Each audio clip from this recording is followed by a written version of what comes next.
To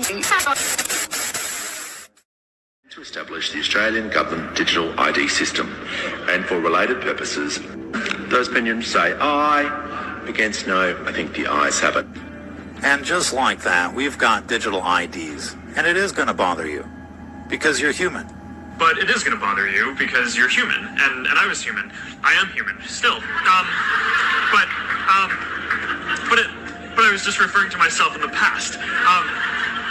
You remember no job, no travel, right? Well, digital IDs have just passed. It's right there on the government website. It's coming to fruition. They tried really hard bringing these digital IDs to us while we were locked down, just so that we could fight to be free, just so that they could bring back digital IDs to lock us down again. Look at what it says on the government website now. Digital ID for the right to work. Digital ID for the right to rent. You no longer have the right to work or rent unless you get their digital ID. And with digital currency, it'll be 24/7 lockdowns for people like us. And that's the point. But it's going to get much worse because there's something else coming. Comprehensive plan that was signed on to by 178 nations plus the Holy See in 1992. It's the United Nations plan. And it's a plan to inventory and control all land, water, plants, minerals, construction, means of production, food, energy, everything on the planet, law enforcement, education, and of course, information and human beings. So this is, a comprehensive plan of action, an inventory and control plan. It's about data sharing. It's about money transferring from the developed nations to the lesser developed nations. And ultimately, it's about destroying your ability to have a voice, destroying your ability to have representative government. It's about changing your government to governance. It's all been building to what the government ultimately wants. By now, you probably get it. Control. They will literally create a crisis, then use it to get more control, and then they'll always lead to another crisis, which leads to the government taking more control. And the cycle continuously repeats itself. And what's the next major step in all this control? You already know how much they take from you in taxes, how much it costs you to borrow the money because they own interest rates. So why not try to control the money left over still sitting in your bank account? You got it. The federal government and the likes of the WEF, the World Economic Forum, know they can't circumvent the Constitution, so the only way is to make you bend to their will by controlling your livelihood. How are they going to do that? Simple. Make sure that they control or at least have knowledge of all of your money and every financial transaction you make. Digital currency. Now, look, even CNN noted the United States is the latest to signal urgency in the research and potential digital version of its dollar via a central bank digital currency, or CBDC. That's CNN saying that. That is how they're going to do it. They're going to sell it to you under the guise of ease, security, greater good, whatever. And the U.S. government is taking their lead from someone who no one elected, has demonstrated he can't be trusted, and has also no real qualifications to be given any advice on financial stuff on the world stage. Ladies and gentlemen, I give you the real-life Dr. Evil Klaus Schwab, the man that every power-hungry leftist worships. And this man wants the digital currency so bad, he can taste it. What exactly is a centralized digital currency? Well, it's a digital form of central bank money that is widely available to the general public. That's the actual definition of it.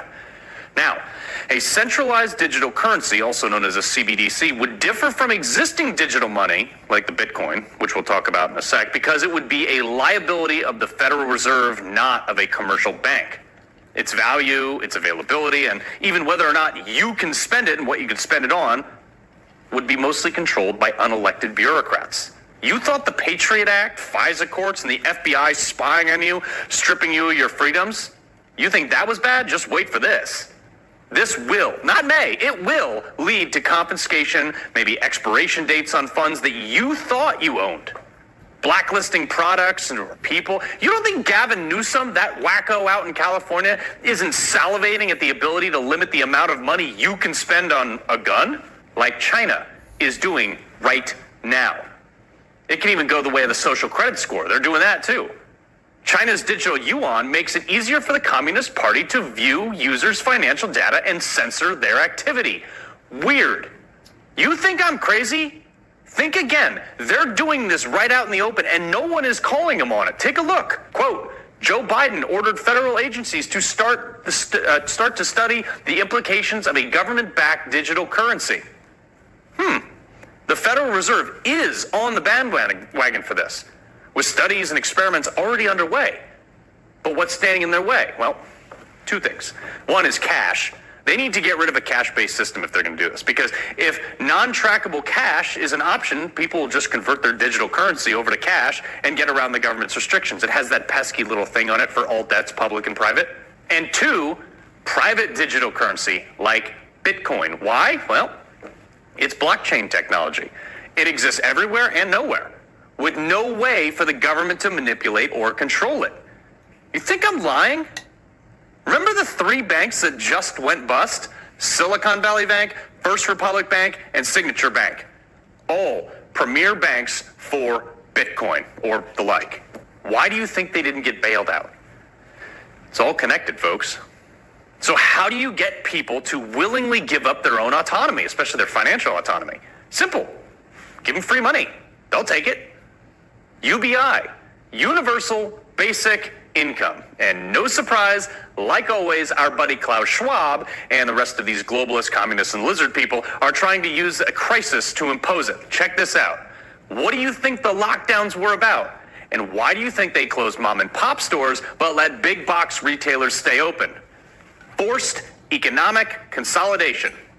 World governments knew that if they could make people suffer financially, they could get them to rely on government. It's being tried in England right now. I'm showing you the receipts, folks.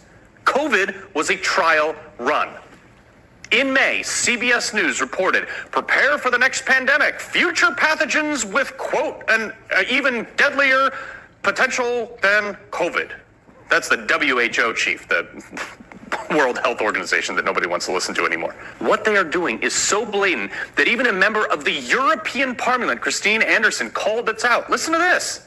This whole COVID madness, this so-called pandemic, it was just a test balloon. For what, you ask? Well, to see how far they could go. To see what exactly they would have to do to get free individuals in a free and democratic society to consent to being forced into compliance. Boom. This time, though, it'll be double secret probation shutdown. People will have no choice but to take the universal basic income, except it will only be available in the centralized digital currency. And those big box retailers that now own most of the market, substantially more after COVID, they will be forced to only accept this, not cash. Otherwise, the government would shut them down for, health reasons or safety or the greater good.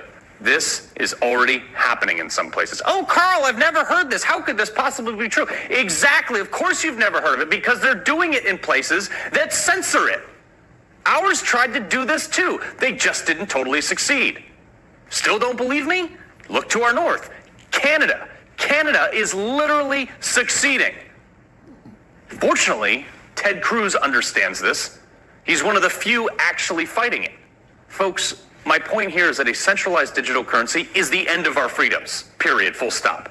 It circumvents the Constitution because it gets you and I to willingly give up our rights out of desperation under the guise of a crisis.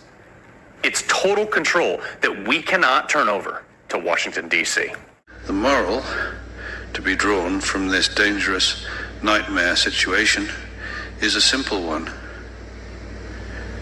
Don't let it happen.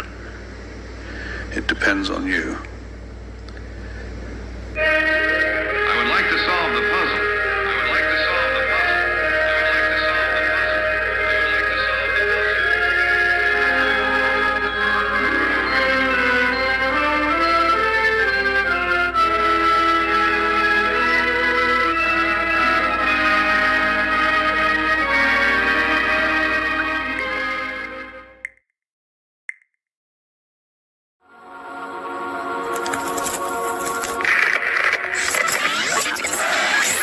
Bye.